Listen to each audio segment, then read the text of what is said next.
எம்மாம் பெண்ணம் பெரிய பேரியனை சேர்ந்தாலும் சும்மா என் திருவுடலில் தலைத்திருப்பதே காலம். அருந்திய நஞ்சை அமுதாக்கி விட்ட உன்னை திருந்திய நெஞ்சமுடு தொழுதிருப்பதே காலம். முத்திட்டு முத்திட்டு எந்தையம்மை தந்த உடல் முத்திமிடும் பொற்கணத்தில் முக்தனாவதே காலம். துணையுடன் இழைந்த மாதொரு பாகனை போல் இணையுனில் ஒன்றும் திருக்கோலம் எக்காலம். கண்டு கேட்டு உண்டுயிர்த்து உற்றரில் பிறந்தாலும் உன்னை மட்டும் மறவாத பித்தனாவதே காலம். கண்டு கேட்டு உண்டுயிர்த்து உற்றறிதல் பிறந்தாலும் உன்னை மட்டும் மறவாத பித்தனாவது எக்காலம். இது போயிட்டே தான் இருக்கு. இப்படி இதோட நிறுத்திக்கிறேன். எனக்கு அந்த ஒரு டீகன்ஸ்ட்ரக்ட் பண்ணணும்னு தோணுச்சு.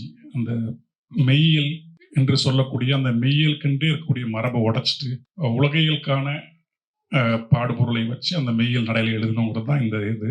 அது காதலுக்கு புரிஞ்சு வந்திருக்கிறது எனக்கு ரொம்ப மகிழ்ச்சி. இவ்வளோ பேர் அங்கே பார்க்கறது ரொம்ப மகிழ்ச்சி. அவ்வளோதான் சொல்ல தோணுது. நிறைய காதலிப்போம், அடுத்து சொல்ல தோணல. ஆமாம், மகிழ்ச்சி.